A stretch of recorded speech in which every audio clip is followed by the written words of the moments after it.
Hello, everyone. Steve Westman from the Audiophiles. Welcome to the big Wednesday show. Much appreciated. I got a great roundtable today, and I want to introduce you to my panel right away. Thank you for joining us. And here's our panel today for the roundtable. And by the way, I'm at the Hi-Fi Center, 433 Carroll. Hopefully, when you're in Vancouver, come check us out. Some good stuff here. There they are. Whoa. A new face. I got a new face down there. I've got my wingman. Hang on, that way, and then we got that way. This is Danny K. Sonic Flair. So welcome. I think this is a big show. We'll start with Eric Remrod. Eric's actually a movie producer and has produced a latest short film. And I actually, Eric, met you online. You're obviously a viewer of our show and fan of our show. So I wanted to do this for the viewers here. This is your latest project. It's called Loved 1S, a Rimrod film. I had a chance to have a look based on a true story. I mean, he's a filmmaker, and I mean, I appreciate you giving me sort of a having to look at that. And how's that been going with your production? Oh, thanks a lot, Steve, for even having me on, man. I just want to tell you that. Man, this is good. It's all love, man. So yeah, Loved One's been doing great. We had two sold out shows, 2 premieres, and they sold out. We've been getting nothing but great feedback. We just got picked up from another movie theater in St. Louis called MX Theaters. So it'll be airing October 4th through the 8th. We're just going through more streaming sites now, getting some more picked up, but everything's been great feedback, and the city loves it.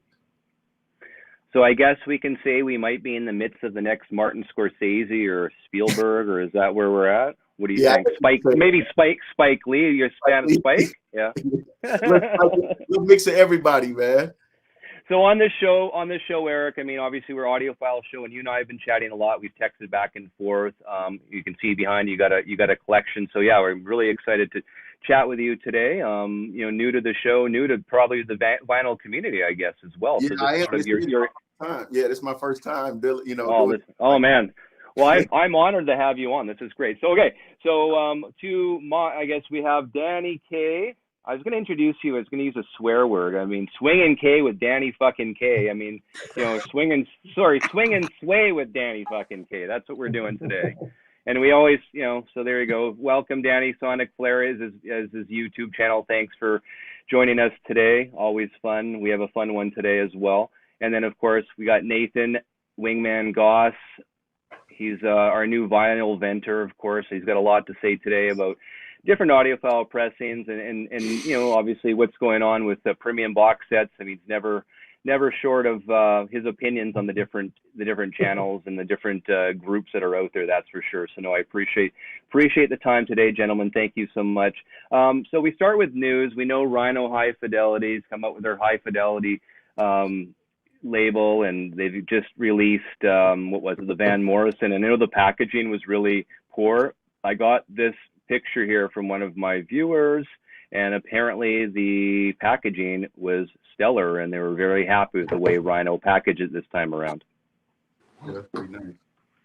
I don't understand, if I may interrupt, I do not understand how it is possible that in the year 2023, Rhino's distribution center, responsible for sending out these records, is incapable of getting a proper record mailer like this. I don't understand how that's possible. Hold on. But here's the picture. This is what's the latest one. This is not. Mine arrived all dinged up. It's nothing. Okay. That is not a record mailer. That's just a little slightly taller standard mailer that they used last time. There's no protection. I've had a couple of those. Anyway, I don't know. It's amazing. Well, I know it's improved. I know it's improved though from the first round though, right? But what is there to improve? It's 2023. You go to a wholesaler for you go to what's the place? A Sleeve City. Order 5,000 mailers. You're set. You'll never have to worry about anything. You're never going to have to worry about some Danny K. schlub from Sonic Flair getting on a stream talking about shitty record mailers. why even set yourself up for failure? I don't get it. You better be careful. You're setting yourself up for your Danny Kaye video right away. I might have to put Danny. I might have to put Danny Kaye on. I'm ranting. We don't have Mazzy here for the Mazzy rant, but I mean, we'll see. Rhino, just so you know, we released their latest, and so the next release, and I don't know what it will be November 17th. If anyone's curious to know when the next two will drop, so I'll be curious to see or hear or see what the packaging's like and what the albums are then. So they're a good deal though, right? $39.95 American plus shipping. I mean, for what you're getting, cut by Kevin Gray, and Michael Fremer rated both the Cars and the latest Van Morrison 10 out of 10 for sound. So I mean, they're doing something right. And I mean, a lot of people were asking about Kevin Gray's acoustic tech cut back in 2008, if it was the same plates. It's not, and it's a different mastering, because if you recall, the acoustic tech, he was partnered with Steve Hoffman at the time, and a lot of Hoffman stuff that's produced with Kevin is a little bit smoother. And so I feel this time with this new Rhino cut of Van Morrison, you're getting really what you're really getting what you hear off the master tapes more of the way Kevin did it. There's definitely a difference. I think Go ahead, Nathan. Sorry, no. I was just gonna say, just to play kind of devil's advocate here for a second, though. Don't you guys think that to a certain degree, let's use VMP as an example, right? So you can join VMP for a few $100s or whatever for a year, and you can join the classics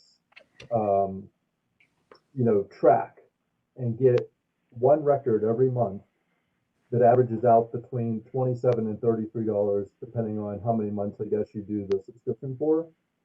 And you're in most cases they're AAA cut records, and I feel like their inventory of titles is rivaling some of the stuff like these last two Rhino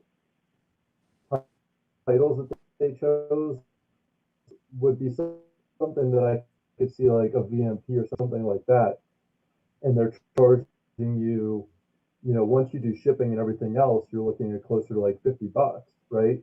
Sometimes north of $50. So I thought that Rhino was going to bring out like the big guns with this series, because these last two titles I could see them just doing regular releases of. I don't know that they need to be in like their premium, pedigree or whatever you want to call it. So I just throw that out there to say, are they really a good deal based on what the regular Rhino titles are, and can they maybe pick titles that are a little bit more a little bit more just, I guess, desirable. I'm not knocking the last two choices. I'm saying, when you look at the Rhino catalog of titles to choose from, these are ones that I don't think anybody was like, got to get these to market ASAP. Nathan, one of the viewers is saying your sound is sounding muffled. I'm not sure if you guys are picking up on that, but I just wanted to give you the head. I don't know if it's coming through the earphones or through the speaker. Yeah. Okay. Yeah. So Remrod, Eric, so I mean, new to the channel, new to VC, no one's seen your face before. That's right. I mean, so you're just really just a beginner audiophile. That's just really cool to have you on. I mean, obviously, man, I don't know all the technical stuff, man. I like records. You know what I mean? I sample a lot into the MPC. I produce a lot of music, so I get the records to sample a lot, get new ideas, new inspiration, and stuff like that, man. I do like high quality sound, great needles, good sounding vinyl as well. Well, so I guess, you and I have been chatting a lot, so I've sort of inspired you over the last little while with my collecting and my channel as well. So that's one of the reasons why we have you on. So thoughts on, like, are you looking at, like, what type of music do you listen to? Are you sort of all genres right now? I do, yeah, I mainly do, I listen to a lot of like electronic, I do a lot of R&B, a lot of soul and hip hop. So those are really the four main ones that I kind of work. I do a lot of pop music for like TV and film, and I still do a lot of hip hop stuff and some electronic music as well. So I'm kind of in that mix. Yeah. How's Nathan sound now, Nathan? Let me hear. Can you? I'm gonna log off and log in and see if that helps. Okay. You sound fine now, by the way. Should be fine. Oh. Okay. Yeah. So I wanted to sort of talk today. I mean, one of the big things we were talking about today was, audiophile vinyl on a budget. I mean, not everyone can go out and buy $150 premium box sets. I mean, there's been a lot of controversy lately about the packaging and the cost for one album. And I mean, I've always been consistent here as a Canadian. It does cost me a little bit more money after the exchange and whatnot to get up to my mailbox. So I mean, yeah, I got to be careful as well. I'd like to have everything, but I mean, I don't have Apple stock like Danny does to be able to afford all this stuff. So I got to be careful with my budget, and so I got to be selective. But there's also a lot of great original stuff out there too, right. And I will get to that as well. And I had one viewer, I did a video a while back, not a week or two ago. And here in Vancouver, I mean, you got to remember this is Canadian prices. There's still some good deals out there for some real, and I mean, one of my viewers like, Steve, be honest with your viewers, there's nothing out there that's cheap any longer. And I mean, I wanted to prove to you guys, there's some cheap stuff out there. I mean, this is Aha's Scandal Days, their sophomore album after their big one. And look at that price. What's that say? I bought that last week. Is that $18 Canadian? That's like what, $14 US. There's still good stuff out there. This is mint. This album, the vinyl, has never been played before. It's incredible. So yeah, there's good stuff out there still. You got to look for them. Not everything. You don't have to buy everything on Discogs. That's for sure. And that's right. We can talk about that. But Nathan, I know you want to talk more about the premium vinyl boxes and your thoughts on that. Oh, I don't want to talk about them at all. You know me, I'm a bargain kind of person. I mean, I'm not saying I'm discounting any of those premium sets or anything like that, because if it's in your budget or whatever. But there are a ton of great things out there that are extremely affordable, and in my opinion, I actually think that that's kind of what gives like thrill to the hunt of like tracking down some of those great deals, because oftentimes it leads you to areas that you may not have explored otherwise, maybe a different genre or subgenre of something that maybe you wouldn't normally have looked into. So I'm all for finding good deals out there. I agree with you. Like the deals are if you know what to look for, and if you're open-minded, I think that you can find some really good stuff out there. Especially if you go to a place that lets you listen to things ahead of time, or listen in like a demo station or something like that. But did you actually want me to bring up any titles, or are we saving that for later? We'll save it for later. I've got a buddy in California, in LA, known him for 25 years, and he is the world's foremost authority on bargain record hunting. You know how he does it? It's very clever. He literally will take his car on a weekend to nicer neighborhoods and start knocking on people's doors. Hi, my name is Robert. I am into vinyl collecting. I'm wondering if you have any records that you would like to get rid of. 9 times out of 10, they tell him to, GTFO. Every once in a while, the guy scores unbelievable records for literally nothing. No, I've seen it before. I mean, definitely around the neighborhood where I'm at now. I mean, it's always like yard sales and it's crates. I actually found a girl that sold me 1,000 records behind me for like $500. Her dad just passed away, and she just had them loaded in the house. I went and got them and got lucky. So yeah, yard sales, door to door, it works. Cheap price too. I was thinking this is really funny. Can you imagine, Danny, you get into a big fight with your wife, and this guy shows up at the door, and your wife answers, "Yeah, you can have the records. Go for it." I don't know. That scares me. It's like what's his name? The movie.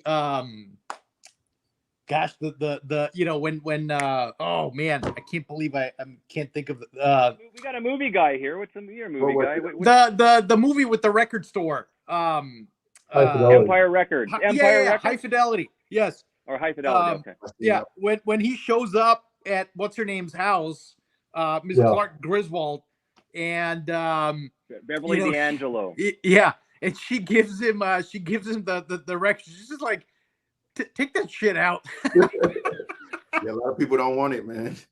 So I think it's a lottery. So I mean, if you catch a husband and wife on a bad day and a big fight, and you leave the house, Danny, and some guy's knocking on your door and you're not home, your wife's pissed at you.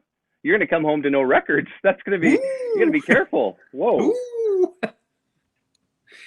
Take him away. Take him away. That guy's an asshole. Go. Right. Oh my gosh. So Eric, not being into the audiophile thing, what do you think of these expensive audiophile albums that you've probably seen on my channel? Like, what are your thoughts as someone that's, you know, really looking at this from a different perspective? I'm really curious. That's one of the reasons why I wanted you on, because it gives us some reality, gives us a reality check as well. Yeah, I mean, I paid up to $300 for a vinyl, so it just depends on kind of what do you want. You know, is that what you're really looking for? Some stuff is overpriced. Some stuff you can get a discount on. I try to find stuff and possibly resell it later, hold it if it's a good grab. So I mean, sometimes if pricing is involved, then I mean it could make you money later on, or it could be a good hold. You know what I mean? Because things change over time. Sometimes they stop the supply. You couldn't even get vinyls at one point, like last 3 years. So if it's pretty rare, then I would probably look more into buying it regardless of the price on it. But just to have and listen to, then I probably wouldn't spend as much, you know what I mean? But I do have quality vinyls that I actually listen to that are some good, you know, good vinyls that's around $50, you know, okay, or less. So you don't find it crazy that us look at buying premium box UHQRs or MoFis for one album for 125 to 150? Does that seem crazy to you, considering that you had 1,000 records for $500? No, I mean it doesn't, because some of my records are more. You know what I mean? And at the same time, if you're dealing with a big time record player, so you really gotta play the most exclusive stuff on your record player, right? So I'd rather play a $150 vinyl than a $10 vinyl if you got the setup. Yeah. You know what I mean? But I don't think it's crazy. That's not too crazy. So going back to news, I mean, it was around a year ago now, we had the big DSD Gate MoFi thing, and there was a big article at the time. We've had Jeff Edgers on from the Washington Post, but he sent me a text the other day. His article right here, The Search for the Perfect Sound, as you can see, it's the winner of the Online Journalism Award for Best Online Article of that category. So that's pretty cool. That was wow. Some big news and took up a lot of space for us, you know, in the vinyl community and you know in the audiophile community as well. So Jeff Edgers won an award for that. So yeah, I wanted to congratulate him and put that up there as well, because he's a friend of the show and been on a few times already. And he also wanted viewers to know about this as well. The Sinead Road Trip with Sinead O'Connor, it's a podcast now at Washington Post website, so you guys can check that out as well. It was a really good read, so pretty cool. So yeah, he's super interesting to listen to, and I think because of his high level of journalistic background, it's like as a journalist, you're always looking for like that interesting angle to every story, right? Not just like the main surfacey kind of thing. You're looking for like what's a unique perspective on this, and I think he brings that also to like our world as well. I think he always has some really good points and really good, like, out of all the guests that have been on the show for like the past year, I find him like just very refreshing to listen to, just because I think he brings a really neat angle to a lot of his ideas and thoughts. Yeah. And I got more news and announcements. Another friend of the show and a friend of mine now because of the show is Kirsten Edkins. As we all know, she had an album that was cut and recorded by Kevin Gray called Shapes and Sound. And I wanted to make an announcement yesterday it was released. So if you guys don't have the vinyl record, it's now, you can now stream it. So what I did this morning, I have Spotify. I was able to stream Kirsten Edkins' Shapes and Sound album. There you go. It's on all the different streaming platforms. So I'm really, really happy about that as well, that she's able to not only, get her name out there through Kevin Gray and her album, but through the streaming platforms as well. So support that. That's amazing. That's awesome. Nice. Yeah. So, I mean, really cool. Rumor has it that, have you guys heard this, that Friday there's a new UHQR coming out? Okay, tell us about that. I haven't heard this one. I don't know what it is. but supposedly a new UHQR is coming out.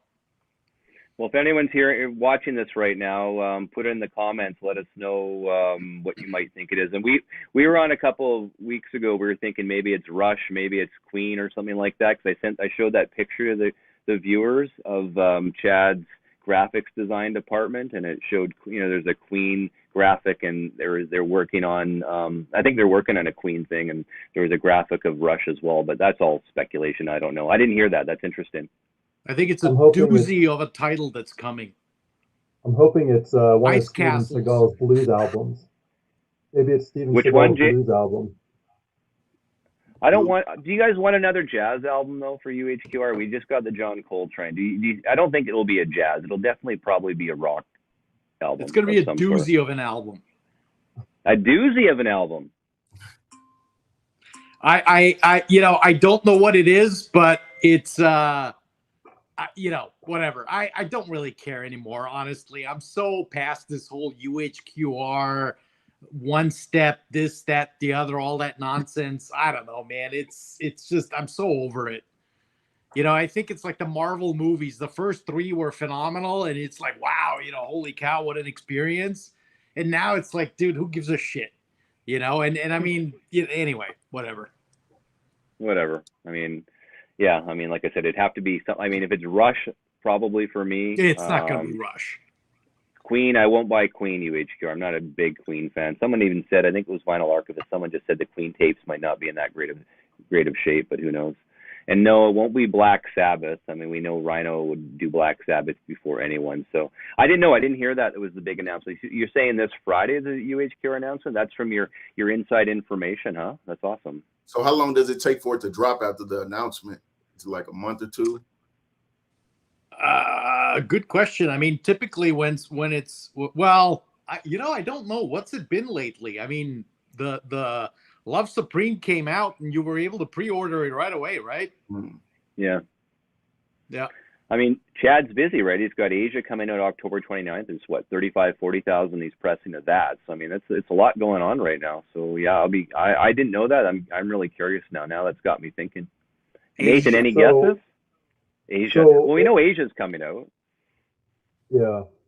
So aside from the Steven Seagal blues album as a possibility, I was thinking that if you're reading between the lines here a little bit, here's what I think really went on, because 2023 was supposed to be the Steely Dan entire catalog, right? They were supposed to do it chronologically, basically one every, what was it, like 80 days, something like that? Yeah, it was every night. Chad, when I first talked to Chad about it, he was saying one every 90 days was his goal. That's what he told me personally. Okay. So that whole thing got flipped around. Now they're releasing them out of order. So you can right away tell that they're trying to get Asia quicker into the mix of the release date, because I think it's a cash flow issue. I think they're trying to get the cash on these ones that they know are going to move a little bit faster. And I think that's why Love Supreme dropped when it did, because I don't think that was anticipated whenever it came out, because I think that was one that they knew would generate revenue quicker. And possibly this one that Danny brought up, maybe it's another one to kind of support. I think they're bleeding out cash on. I think they're losing money off the Steely Dan records. I don't think it's turning out like they had hoped in terms of selling 20,000 copies or whatever of each one. Yeah, because I mean, one can guess that you probably have to pay all the licensing fees and whatever up front before you can even get your hands on the master. So then you're in this cash flow thing right away, right? So yeah, definitely it's going to take time to see those profits. I mean, I agree with that completely. Yeah, so I think they're recouping their upfront capital that was put down on those. Yeah, absolutely. Well, that's the thing. I mean, I don't know.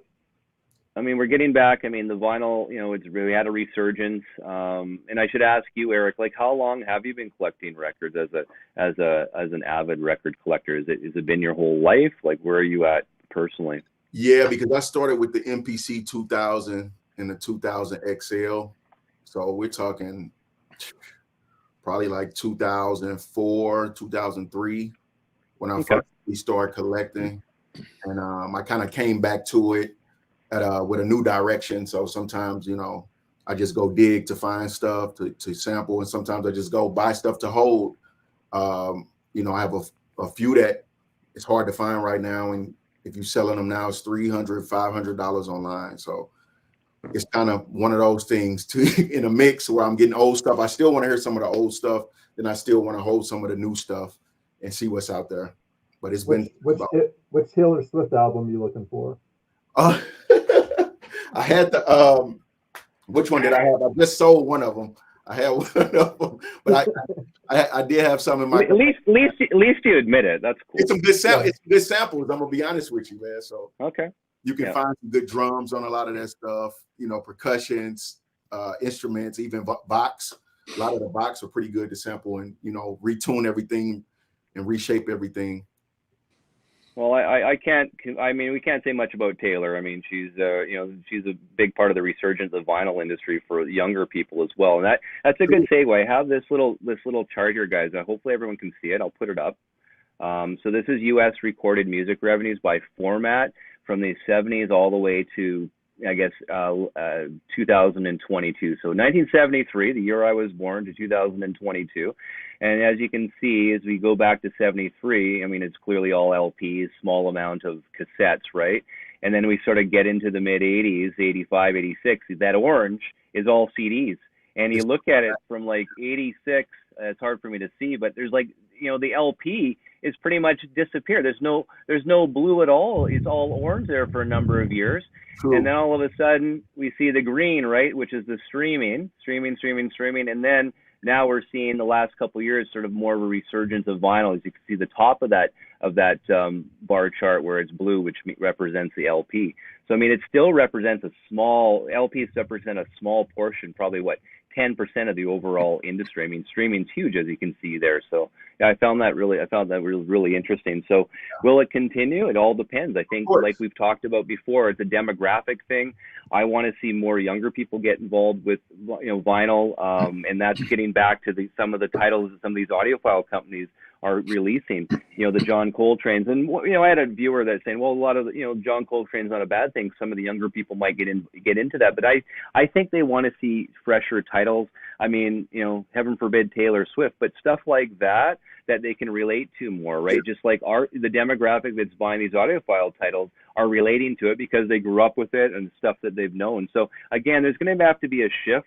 Maybe not now, but 5-10 years there'll be a shift because a lot of the people that are buying these records now might not even be alive to buy them. So the guy that's knocking on that person's door might be able to get a cheap collection in a couple of years because he's passed, right? I mean, I'm making a joke about it, but it is the truth. I mean, there's going to be a shift at some point, and I want to make sure that these record companies realize there will be a shift, and I want the younger people to get involved with records. My kids do, and they appreciate it, but they're not buying Steely Dan's. They're not buying that stuff. They're buying the Noah Kahns of the world, these type of artists, right, and buying the vinyl for them. So definitely feel there's going to have to be some sort of shift at some point. I really do.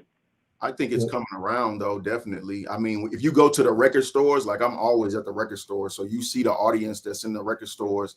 The record stores even tell me, the new generation's buying a lot of this stuff. A lot of record players are being bought now. So it is coming back around like it was back when I was a kid and my grandparents were in the living room playing it, So it's definitely coming around again. But I think the new music it will help to put the new music on the vinyl because that's the generation, that's what they know right now. And it's just a new way of interacting with music. It's actually an experience. Mm-hmm. Anytime you hit the vinyl player, it's not like just on the phone or whatever. You're really hands-on, you know what I mean? And you can hear the difference in the quality as well. Yeah. You can't listen to a record by accident. Right, exactly. That's a good point. Yeah. Although I still think that there's so much. I mean, if that's indeed what they're planning to do, and who knows what they're planning to do, are people really going to care about Taylor Swift's record from 2022 in 2032 or 2040? I don't know. I don't think so. Probably not, no. I mean, I think the reason that we're seeing all these reissues from, the titles that we're seeing is because they're records with provenance. They're records with, historic, some sort of historicity attached to it. Yes, that market too, like you were saying, it appeals to the older crowd that was acting in that time when those songs and they were popular songs. So that's why we're issuing those. Yeah. And like great music is timeless, right? Like there's a reason why people are right now paying $20 or $30 for Fleetwood Mac's Rumors album Used, right? I mean, it's been around for over 45 years now, and it's still a hot, record that people are actively trying to put in their collection. Exactly. Yeah. Remrod, you got a question here. Rotary mixer, what are you using? He had a question for you. I think he did. Rotary mixer. He asked, what am I using as far as production? And what are you using in Audiophile Rotary mixer? Is he saying my vinyl player? What is he asking? I'm not sure what he's asking. I use the MPC Live 2, the Beat Club Timberland edition. And I use the Audio Technica to go straight into the MPC ins and outs. If you viewers have come in late, Remrod is a friend of mine. We've met online, and he's a movie producer. He's a movie that just come out, and wanted to promote his movie, of course, or I guess it's a short, right? Is that more what it would be? Sorry, yeah. So I wanted to produce that, and then we sort of got talking. You saw my channel, and we realized that we have a love for music and vinyl records. So that's how we you got talking to me. So getting back to it, if where can we check this film out here? This is called Loved 1S, based on a true story, a Rimrod film. Where can we find that? Yeah, so it's on my website, rimrod.com. It's in theaters in St. Louis. We're trying to get it on Tubi and Amazon right now, so we're just waiting on the approval. It's on Reveal right now, one of another streaming platforms on the Fire Stick, so you can get it on there as well. But go to my website, rimrod.com/loved ones with the 1S. Support local. I love it. Thank you. That's really excellent. I appreciate you sending it to me. I really enjoyed it. Was really honored to be able to watch it. So thank you. That's really cool. Checking it out. Yeah. Yeah. That's good.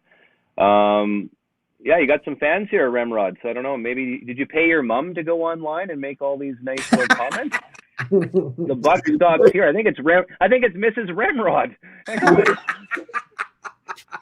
What's going on, man? That's funny. Mrs. Remrod, hi. Oh my God, that's funny. It's mom and dad. Oh no, don't do me like that. Oh my God, that's awesome. Okay, let's get into it. I know Nathan's itching here. He's got to do his vent. I'm not putting the vent up, Nathan. This isn't a venting show, but I want some ideas today. I know we're here. We got an audience here. They buy audiophile records. Tell me some ideas. Show me some ideas, gents, that you feel are just as good in terms of quality as what's being reissued right now on more expensive vinyl, etc. Who you want to start? Well, Nathan's got to start. You want me to start? Okay. Yeah. So I'll start with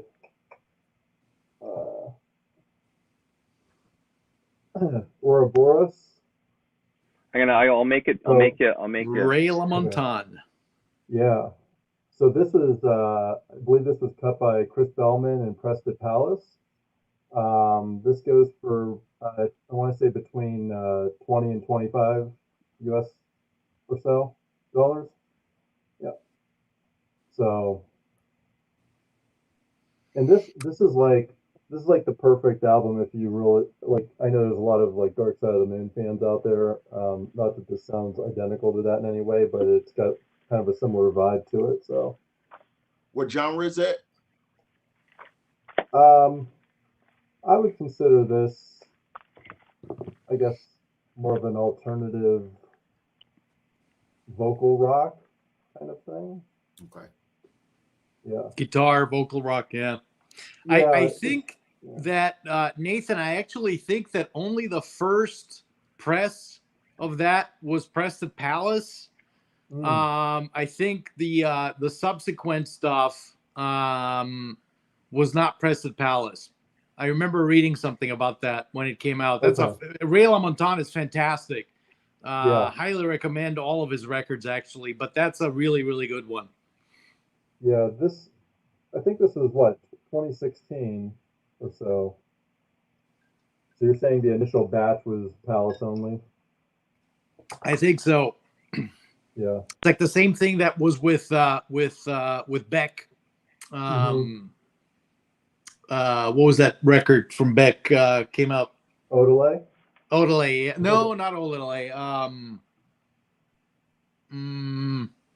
Can't think of it right now. Came out like maybe 5, 6, 7 years ago.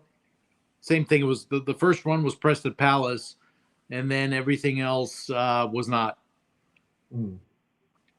Oh, morning. Yes, that one. Correct. Okay, Danny. What did you bring? Ooh, so all of 3 records that I brought are available for about $10, literally. So the first one, since classical never gets the love, or very randomly and very selectively. So this is Martha Argerich playing Tchaikovsky's Piano Concerto No. 1. Absolutely fabulous. In the spirit, very much in the spirit of the Deutsche Grammophon source reissues. I don't know if this is actually a 70s record. So this was presumably done to 4-track. I don't know if it's going to be part of that reissue series or not. It could be. It's a very, Martha Argerich is an incredible pianist. And so I wouldn't be surprised if we would see her, or if we would see this record get reissued as part of that series. However, get an original. It really sounds absolutely fantastic. I always laugh because generally DGs don't sound that great. And that, series obviously is doing a great job of getting that 4-track sound repackaged.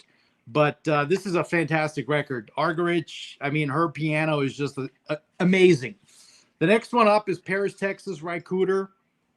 Phenomenal record. Very sort of melancholy, moody, bluesy.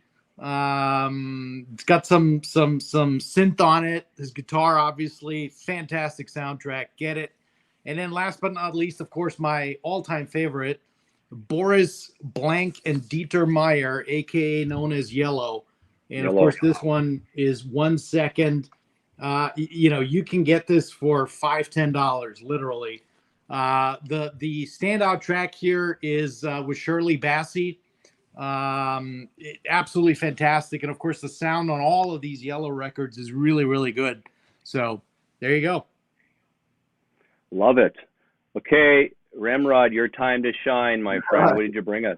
All right, I got a little mix for y'all, man. I got some stuff that I think sounds really, really good. We can do the Sade first, her greatest hits. It's a lot of nice stuff on here. All of them sound good. It just puts you in a good mood. Once you check them out, I'm sure you guys heard some Sade before.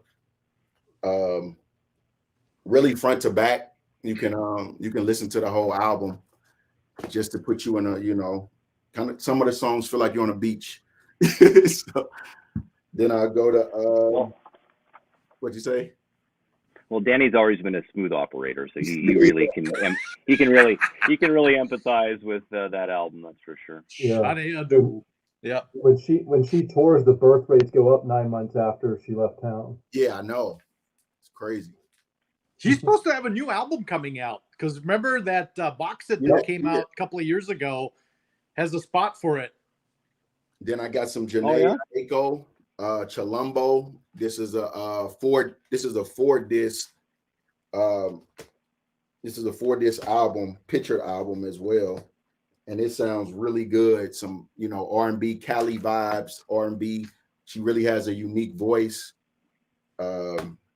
This is some you definitely want to check out. It was about 4. I think she had about 4 radio singles off of this 4 EP. So this one's really good to check out. It's really cool too when it spins. Then I got the Daft Punk, the Discovery album. The One More Time was really good, and the Voyager. This really sounds pretty good. If you want to hear some, electronic dance, real good. Then I got the Kanye West, the My Beautiful Dark Twisted Fantasy, had a lot of good samples on here. This is when he kind of switched his whole style. So it's a lot of pianos, dark synths. It's really good. It's just a different sound. You will like it. Real clean. And then I got the Miseducation of Lauryn Hill. This is a classic to me. I love all the songs on here. It has a great sound. You can mix this in at any time of the day. So those are my top picks. And these are all under $50. Well, if you can get some of them, but when I first got them, they were under $50 or right at 50. Yeah, Lauryn Hill's kind of revolutionized the production of the genre whenever that came out. Yeah. I mean, no one else was really doing all the, high sampling and just the tightness of everything on that album. Even all these years later, it still kind of stands the test of time. Still holds up. Yeah, it does. Yeah. It's true. Yep. Well, Remrod, your mom's really enjoying your selections. It says great at Remrod, great selection. The buck stops here as the viewer. So you got a huge fan. I think maybe afterward you can give some autographs out to whoever. So yeah. So those are some great picks. That picture album, that 4-disc picture album. Just tell the viewers the genre and the artist again. I didn't catch that myself. That's Janae Aiko. That's Big Sean's wife. It's called Chilombo. I think that's her last name. That's her family. Hold on. Let me put it up so people can see it. Okay. Hold on. Janae. Okay. Aiko. Yeah. It's called Chilombo. Nice. And the genre? That's R&B. R&B. Very nice. Mm-hmm. Got a real nice feel. She has a unique voice. That's what I really like about it. And then the production is really A1. So I love having new guests on, sort of like really opening us up to different genres and different things. It's not stuff that I would ever think about. Now, obviously I've written it down. I'm going to have to go and research that more, but I appreciate it. Sure. And I mean, the stuff that I brought today, couple things. I guess, is it my turn now, or Nathan, do you have more? I got more, but I thought we were just kind of going. Well, yeah. Well, Danny went and screwed it up. He just went and blasted all of his 3 records. Those are the only records he actually owns. So I mean, it's like, man. I mean, come on. So in terms of, I mean, these haven't been reissued, but I mean, this is the original Tracy Chapman's Crossroads. I think this is their sophomore album, and incredible album. All the Tracy Chapmans were digitally recorded, but I mean, even so. I mean, if they're going to bring back some, if they're going to reissue stuff for more audiophile, I mean, this is where I think they should look at is the Chapman stuff. I love her albums. I mean, just this incredible, incredible voice. And, that's what you're listening to when you're getting an original like this. And, you can still pick these up probably fairly cheap, probably a little bit more money now, but I mean, not $150 for an original. I would say 30 to 40 maybe would be my guess, right? So Steve, can I say something about that record for a second? Absolutely. So everybody always comments about her debut album being terrific, which it obviously is. That album, in my opinion, is produced so much better. And one of the standouts of that album is the low-end bass presence on the first 2 tracks particularly, that if you buy like the CD and compare it, there's hardly any bass in the CD. But on the LP of that record, the low end really sets the tone for I think it's the title track, and what's the second track? Bridges? All these bridges that you burn. One day they'll hunt you. And there's this low end. It's Crossroads, Bridges, Freedom Now, Material World, Be Careful of My Heart. I mean, the low end frequency just sets that mood that when that's not there, it's like there's no energy to that song. So that's the way to listen to that album. So I just wanted to mention that because so many people overlook that record because they either stream it or they have the CD and they just don't feel it. But if you get the LP of of that record, that's the way to go. Mm-hmm. Okay, Nathan, I picked this one for you, completely for you. Okay, there's a reason for it. Just so the viewers know, Nathan has really doesn't understand why Joni Mitchell is going to come out as a MoFi one step, because you can pick up. This is a Bernie Grundman cut of Joni Mitchell's Blue, and I just recently got this. This was $45 Canadian. And this is a Bernie Grundman cut from the AAA tapes. And it was actually, it said on the hype sticker, it was actually supervised by Joni Mitchell as well. So why would you want to buy the $125, $150 MoFi when I will tell you, I mean, it's all about Joni's voice. And I will say this one just jumped out at me, and her voice jumped out at me. And I would say for the price, there's no need to get a 45 RPM cut of Joni Mitchell's Blue. It's not going to be that much more superior. It's absolutely impossible for that to happen. So pick the one up, Bernie Grundman. Yeah, that's really the only album that's worth getting. I mean, the rest of them, it's like listening to grass grow. Yeah, there's that one there. And another one too. I'm a huge REM fan. This is the 25th anniversary of Adventures in Hi-Fi. It was actually cut by Kevin Gray. That looks nice. Guys, this is an incredible sounding album. I love the first, How the West Was Won. I love that track. I love that track so much. And I mean, it sounds incredible on this cut. I don't think this was cut from the masters. I think this was a digital, but even so, it does sound really good. And again, cut by Kevin Gray. How much is that? If you're big, this came out a year or two ago, and I probably would have paid. I mean, I'm talking Canadian money. It's a double LP, maybe $50 or so. Does that make sense? Yeah. They're probably available still at your record store or online somewhere. So, I mean, if you're an REM fan, that's a great sounding record. It was really well done. Now, I was told that there's no such thing as cheap records any longer. One of my viewers said I had to come clean on saying that I was exaggerating cheap records, and I wanted to show you guys, and I'll say this is In Excess The Swing. I just bought this last week at my local record store, literally down the street from me here. I'll put this full screen. I want to show you. Where is it here? You can see the price, right? You guys see the price? What's it say? $20 Canadian. This is In Excess The Swing.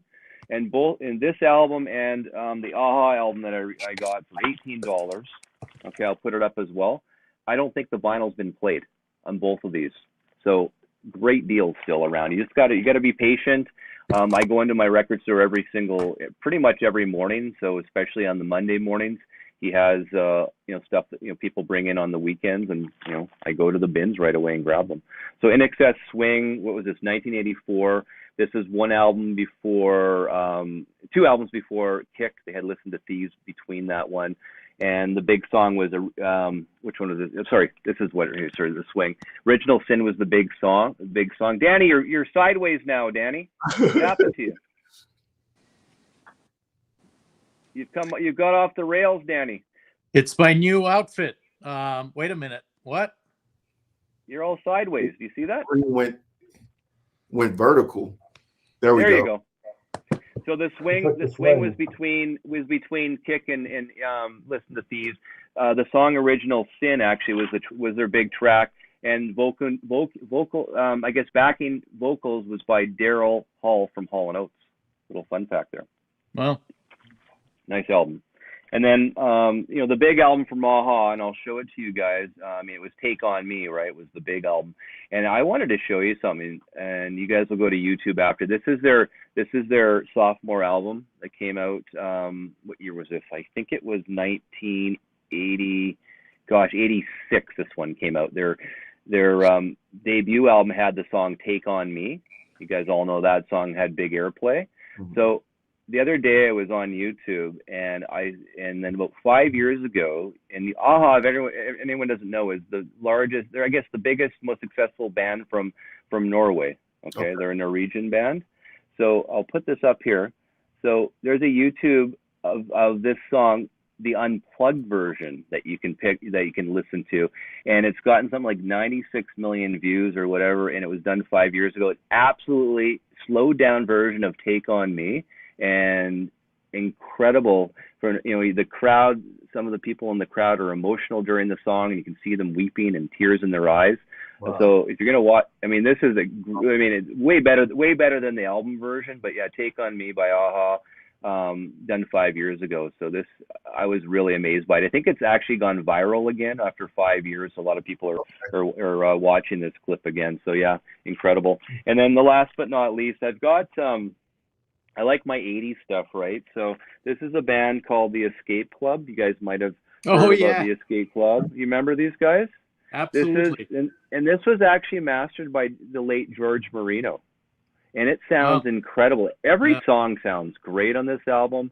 It's a really fun album if you're just really in one of those moods. This one came out in, what was this one? I can't remember. I think it was 1988, if I'm not mistaken, is when this was out. So yeah, I really, really like this album. One of my favorites if you're really in that mood. So, and they sound great. All these original, the ones that I'm showing you today, other than the Joni Mitchell, was all Canadian originals that I have.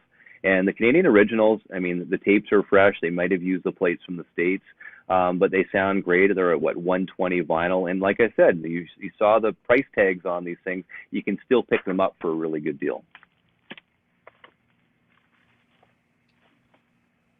Nice. I'm gonna check all of those out from everybody. Nathan, yeah. a-ha is great. And then I think someone said here, Duker Bud 88, Haunting High and Low is an amazing album. So if you guys haven't picked that album up, I'm not sure how much it goes for. Here's the album cover. I have it at home. I didn't bring it for whatever reason, but here's their album cover from the 1984. There it is there. And their video from Take on Me is actually one of the best. The original video is one of the best videos you'll see. It got a lot of MTV airtime back then. Definitely have a look at the original Take on Me video. It was just, to this day, it's timeless, and what they did is incredible. And I think you'll agree with me once you watch the video. It's amazing. So, a-ha, still big. A-ha. Hey, Danny, were you a fan of a-ha? Heck yeah. I have all the singles on 45 12-inch or 45 RPM 12-inch from the UK. Wow. So the movie Super Mario Brothers has that song "a-ha" in it when Super Mario and Princess Peaches is going to visit Donkey Kong's dad or whatever to get them to help fight off whatever the guy's name is. My kids watch that show, but yeah. So I was like, oh, that's cool. So Take on Me is on that Super Mario movie, which is kind of cool. Okay. And so the best pop group from Norway by far, 55 million records sold. Wow. You can believe it. 55 million. The Haunting High and Low, I think, sold over 10 million records, their debut album. So wow. It's pretty impressive. And if you go to YouTube, you can see that unplugged version. It'll blow your mind. It really will. It will blow your mind. Incredible. The whole unplugged vinyl is on vinyl. The whole unplugged. Yes. That one won't be unplugged. And no, I'm not pushing a-ha. I just happen to think that, it's funny because you don't hear a lot about the band in the vinyl community. I've got their debut album, the one that I'm showing you today, and I think they're definitely, from today's standpoint, they were big in their day, but I think they're underrated. Something that you guys got to take a look at. And listen to. It's some good stuff. It's really well produced and some good quality tracks. It's not some cheesy synth pop or any of that stuff. It's quality. It's definitely good. Perfect. You want to weigh in, Nathan? I was going to show you a couple more goodies, if that's cool. Okay, go for it. Yeah.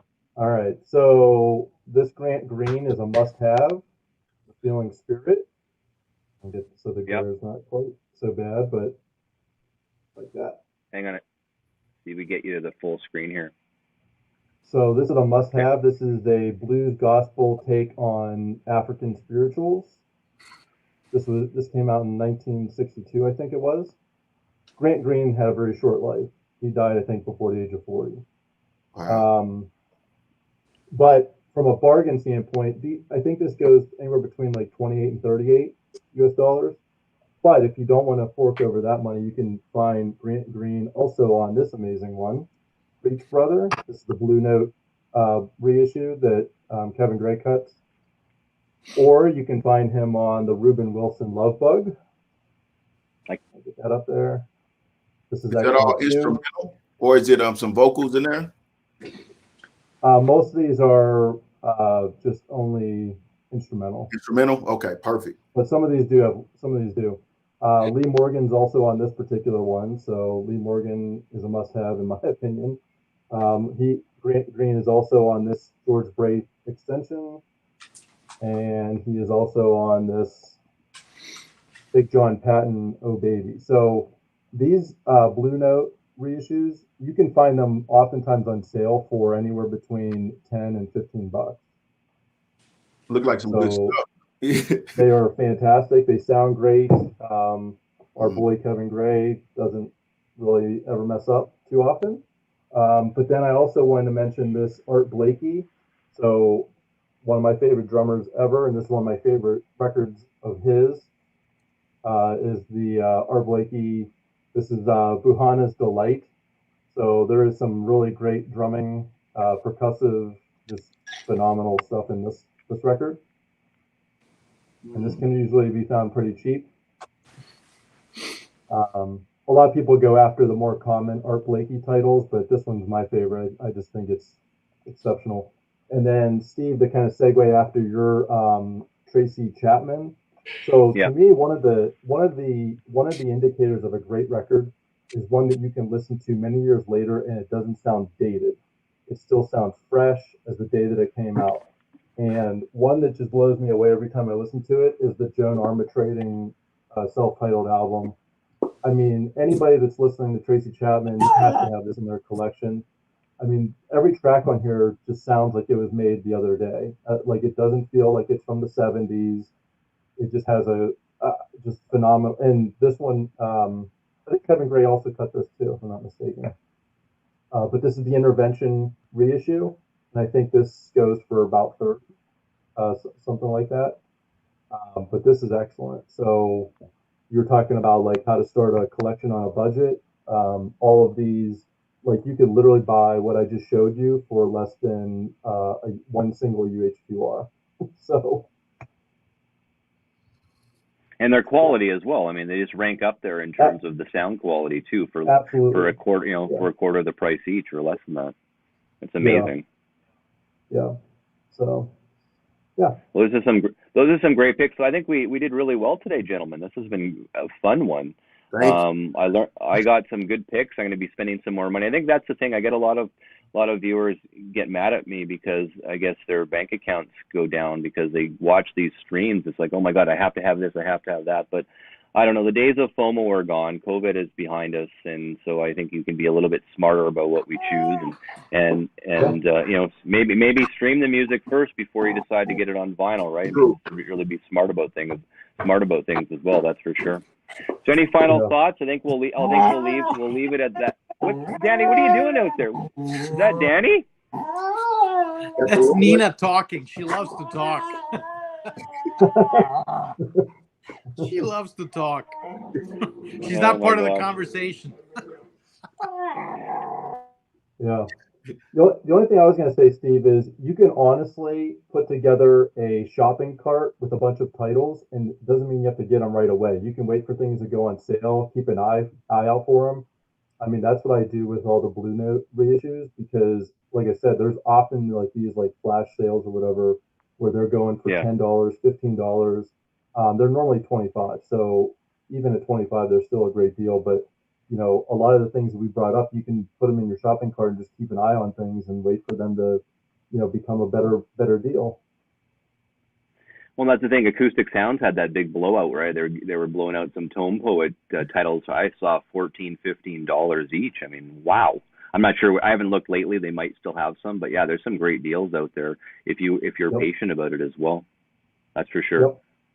Yeah. Instead of just getting all the hot titles, right? I mean, obviously the Chet Sings and all those ones are gone again, I think. But I mean, I don't think I'd go out and buy a Chet Sings in the aftermarket for $125. I don't think it's worth that much. No, you should get the Chet in New York instead. Ah, and not have to listen to his awful singing. Who cut that one? I think this is Kevin. Also, this is the craft reissue, but these were like 25. You know, for all of the Chets that they issued, and I mean, this one is in your room. This one isn't in New York. This is Chet Baker in your room. I mean, this thing sounds incredible. Yeah. Wow. So. Okay, well, gents, have a wonderful rest of the week. I really appreciate everyone coming today. Ramrod, this has been great. Thank you for some fresh ideas and fresh to the vinyl community. I mean, definitely, I want you to check out Danny's channel, Sonic Flare, when he ever gets around to doing another video at one point. He's going to add to his collection. I mean, yeah, go to there's a place called Discogs, Danny. You can buy records there. You can go to your local record store to add on to the 3 that you own. Yeah. Okay. Do that.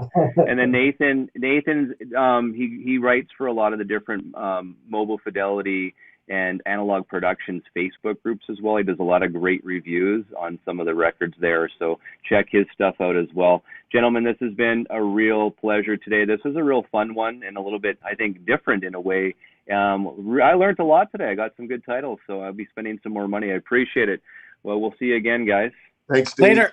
Thanks, Steve. Bye. Bye, guys. Nathan, Eric. Ciao. Have a good one. Nice meeting you.